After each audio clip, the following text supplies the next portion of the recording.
Nabi memimpin 23 tahun, sejak usia 40 diangkat jadi Nabi sampai wafat usia 63. Dan Nabi mencontohkan kepada umat ini bagaimana cara berjuang ketika sedang kalah dan bagaimana cara berjuang ketika sedang menang.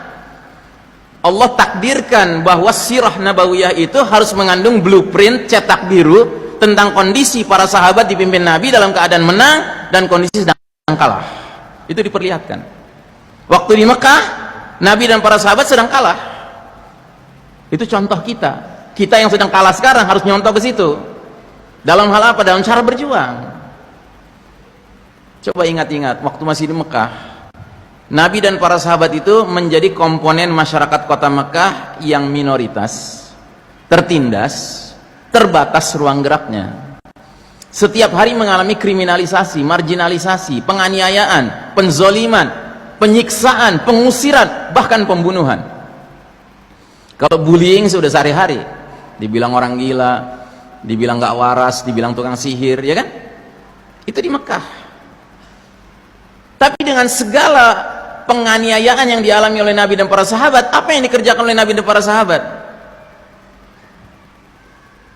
Mereka tidak mengerjakan apapun kecuali dua hal: ibadatullahi wahdah, menghamba kepada Allah semata, dan dakwah ilallah, mengajak manusia ke jalan Allah. Itu saja kerjanya. Gitu. Sehingga para pemuka Quraisy, musyrikin itu bingung melihat Nabi dan para sahabat udah dianiaya, udah dizolimi, nggak berhenti-berhentinya berdakwah. Dan terbukti makin hari ada aja orang musyrik pindah kapling jadi muwahhid, jadi ahli tauhid. Ya, karena ajakan Nabi dan para sahabat. Nah, saking geramnya akhirnya dipanggil kan Nabi kita, diajak negosiasi. Ya Muhammad, apa yang bisa membuat engkau dan pengikutmu berhenti berdakwah? Ya. Apa sih yang kau inginkan? Engkau inginkan kedudukan tertinggi di kota Mekah ini? Baik, kami akan angkat engkau jadi pemimpin kami di sini. Nabi terima tidak? Nabi terima tidak? Kenapa Nabi nggak terima? Mestinya Nabi terima kan, dari situ kan bisa merubah keadaan kan, jadi pemimpin. Kenapa Nabi nggak terima?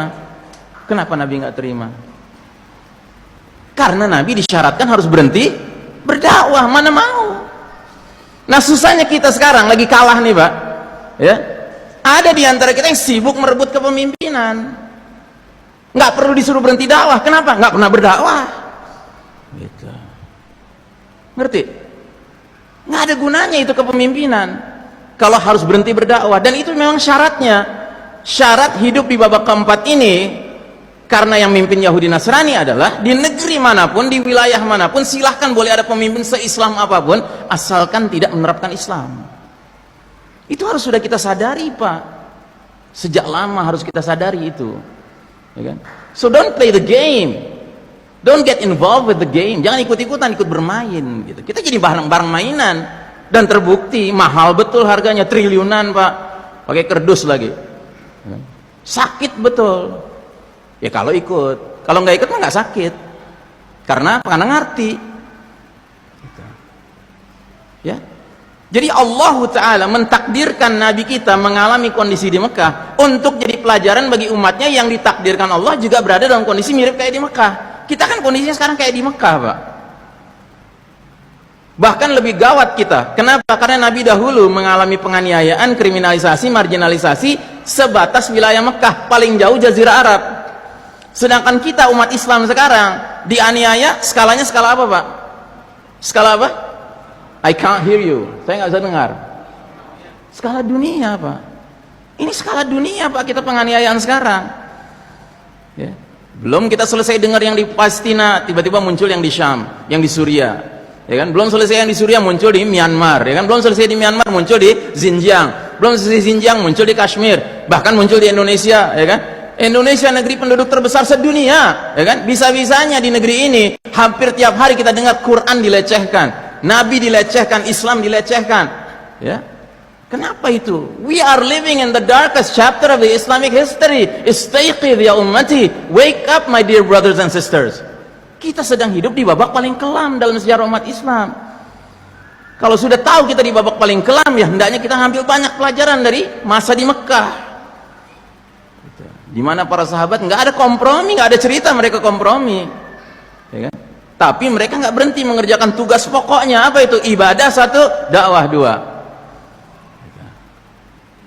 Nah, jadi saudaraku rahimakumullah, kalau anda melihat orang-orang yang konsisten berdakwah terus gitu kan di masa seperti sekarang, itulah orang yang benar, itu yang semestinya. Gitu. Karena apa? Karena memang dunia sekarang ini sedang gelap.